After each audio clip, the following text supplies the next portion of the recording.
It's March Mania at Sports Interaction. Wow. NHL, NBA, March Madness, MLB, so much more. It's bananas. Bananas. That was good spelling. Thank you. Play Pinata Picks and Minute Madness exclusive games with insane odds you can't play anywhere else. Make your next bet at Sports Interaction. Download the app in Ontario. Use the QR code at the bottom of the screen. Or head to sportsinteraction.com/STPN to get started. It's 18 plus. Please play responsibly. One Leafs question I have. Get it. Based on Get everything that's happened in the last couple of weeks. Get it, girl. Does Sheldon Keefe, does he have to look in the mirror one day and say, am I the Justin problem? Hall is great. Sorry. What is it? What is it? Is Sheldon Keefe the problem at some point? It's me. Hi. In terms of the players he plays together and the juggling of the lines and not settling on something in terms of the top six, because once he puts it back in order, it seems to all work out.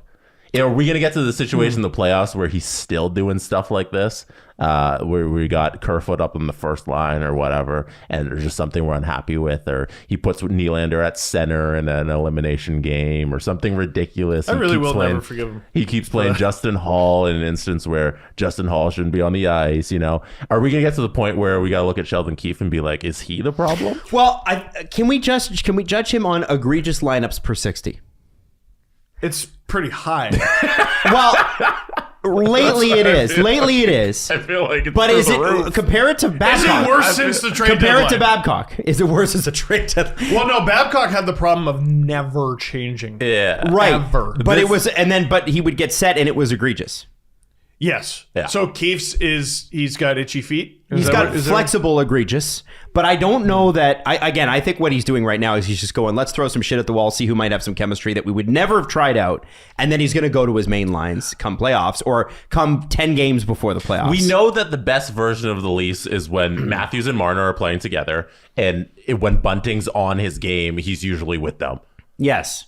Can you just run that out there? I like the idea, though, of switching Nylander and Marner because I think Matthews and Marner become predictable. I really do. And I think because whenever you see Matthews and Marner score, it's always from the same spots. And I think the reason they're switching it up is Matthews and Marner are so freaking clinical that they're almost predictable. So if you can change a little bit of that mix, I think that's why they're doing it. I think they're two of the best defensive forwards on the team. Matthews and Marner? Yeah. Yeah. And when they're together, I think they're so overconfident in their offensive abilities that they slack on the defensive end. Oh, maybe that's it. I don't know what the stats are, and if I'm wrong, I'm wrong, but it feels like they give up a lot. Jesse, I'm not trying to take away from your point that objectively the best line is with those guys on it together.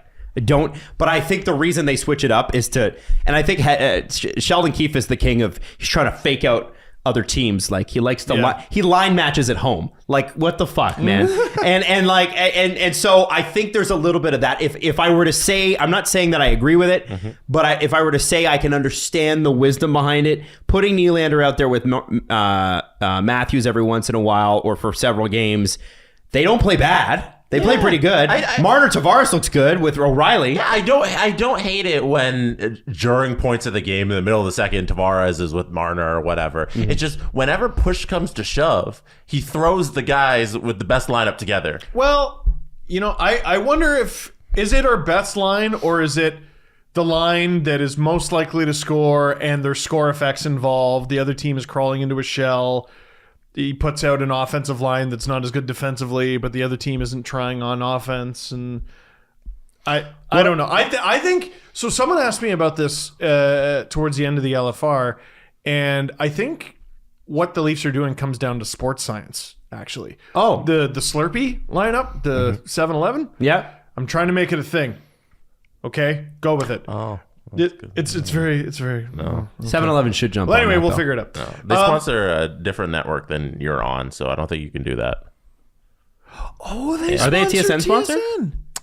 No, what? No. What? I don't know what those letters are. What we need to do is to come over to the SDPN. That's what needs to happen. Yeah. Yeah. So they imagine? shun both of those guys. Yeah. Yeah. So anyway, it's to get their defensemen to play far less, because even adding in the one extra guy allows them to spread out the minutes so much more. And on offense, every now and then they switch back. They're switching up the lines. They're dividing Austin, Mitch, and Willie up at times to spread their minutes out. I think they're trying to keep everyone fresh. Mm-hmm. You know, giving Riley a That night makes off, sense. giving Yeah. Gio a night off, giving Gio especially. Did Brody get one recently? Yes. It feels like he's due for one. And you know what? When Brody's out, you notice. Yeah. More than anybody. Yeah, he's a really good player. Dependable. Back there. Dependable. So I think I don't know if they're going to go 11-7 in the playoffs. That'll be interesting, but I think they're doing it for the next 3 weeks because they're trying to keep everyone fresh.